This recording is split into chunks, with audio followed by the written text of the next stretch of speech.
A few moments later. Assalamualaikum warahmatullahi wabarakatuh. Nama saya Dwi Nabila Nurjana dari kelas Hukum E dengan NIM 2024 10 11 01 10 2 17. Di sini saya akan menjelaskan tentang materi yang keempat, yaitu tentang demokrasi. Apa sih demokrasi itu? Demokrasi adalah sebuah sistem pemerintahan di mana kekuasaan tertinggi berada di tangan rakyat. Dalam sistem demokrasi, rakyat memiliki hak dan kebebasan untuk menentukan arah dan kebijakan pemerintah melalui perwakilan yang mereka pilih. Demokrasi menjadi fondasi bagi terwujudnya kedaulatan rakyat, di mana suara dan aspirasi masyarakat menjadi penentu dalam pengambilan keputusan politik. Sejarah secara singkat tentang demokrasi. Istilah demokrasi berasal dari bahasa Yunani kuno, yaitu yang berarti demos, yang memiliki arti rakyat, dan kratos, yang memiliki arti kekuasaan atau pemerintahan. Jadi, secara harfiah, demokrasi adalah pemerintahan oleh rakyat.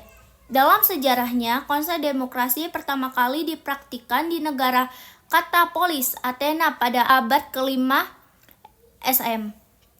Pada saat itu, seluruh warga Athena berkumpul untuk membahas dan memutuskan masalah politik. Namun, demokrasi langsung ini hanya melibatkan warga laki-laki dewasa, tidak termasuk perempuan, budak, dan pendatang. Seiring berjalannya waktu, konsep demokrasi terus berkembang dan mengalami transformasi. Pada abad pertengahan, gagasan demokrasi sempat redup di bawah dominasi sistem monarki dan feodal. Namun, pada era pencerahan ke abad 18 ini, pemikiran tentang HAM atau hak asasi manusia, kebebasan individu, dan kedaulatan rakyat mulai berkembang kembali. Revolusi Amerika dan Revolusi Perancis menjadi momen penting dalam perjuangan untuk menegakkan prinsip-prinsip demokrasi. Pada abad ke-20, demokrasi semakin menyebar ke seluruh dunia, terutama pasca Perang Dunia Kedua. Saat ini, lebih dari setengah penduduk dunia hidup di negara-negara yang menerapkan sistem demokrasi. Prinsip-prinsip dasar demokrasi. Demokrasi dibangun di atas prinsip-prinsip dasar yang menjamin hak dan kebebasan warga negara. Beberapa prinsip penting dalam demokrasi meliputi yang pertama, kedaulatan rakyat.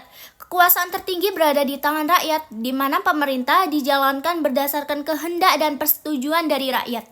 Yang kedua, pemilihan umum atau pemilu yang bebas dan adil. Warga negara memiliki hak untuk memilih pemimpin dan wakil mereka melalui pemilihan umum yang dilakukan secara berkala, bebas, adil, dan transparan. Yang ketiga, kebebasan berpendapat dan berekspresi. Setiap individu memiliki hak untuk menyampaikan pendapat, kritik, dan aspirasi mereka tanpa rasa takut akan represi atau penindasan.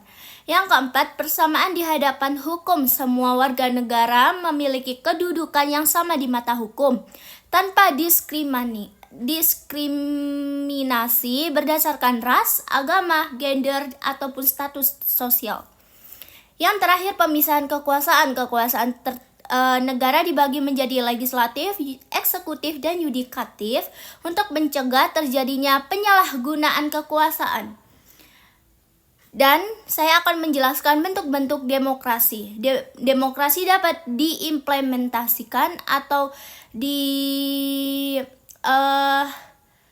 diaplikasikan dalam berbagai bentuk, tergantung pada konteks sejarahnya, budayanya, dan politik suatu negara. Beberapa bentuk demokrasi yang umum dikenal ada yang pertama, demokrasi langsung. Dalam demokrasi langsung, warga negara terlibat secara langsung dalam pengambilan keputusan politik. Yang kedua, demokrasi perwakilan. Demokrasi perwakilan adalah bentuk demokrasi yang paling umum diterapkan di negara-negara modern. Yang ketiga, demokrasi partisipatif.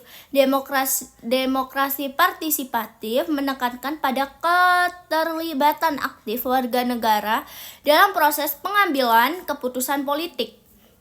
Dan saya akan menjelaskan ciri-cirinya negara demokrasi.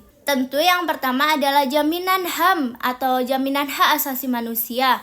Setiap warga negara memiliki kebebasan berpendapat, berekspresi, berkumpul, dan berserikat yang dijamin oleh konstitusi.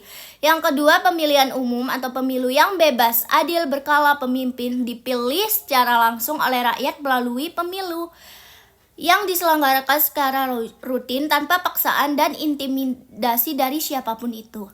Yang ketiga, sistem multipartai. Terdapat lebih dari satu partai politik yang saling berkompetisi secara sehat dalam pemilu.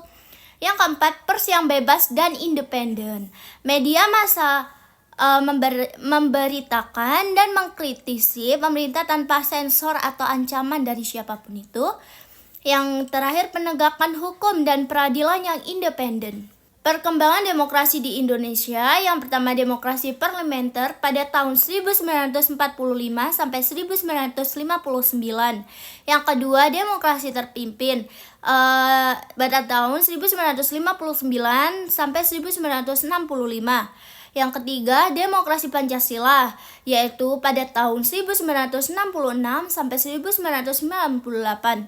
Yang terakhir reformasi dan demokrasi pasca Soeharto yang pada tahun 1998 sampai sekarang saat ini.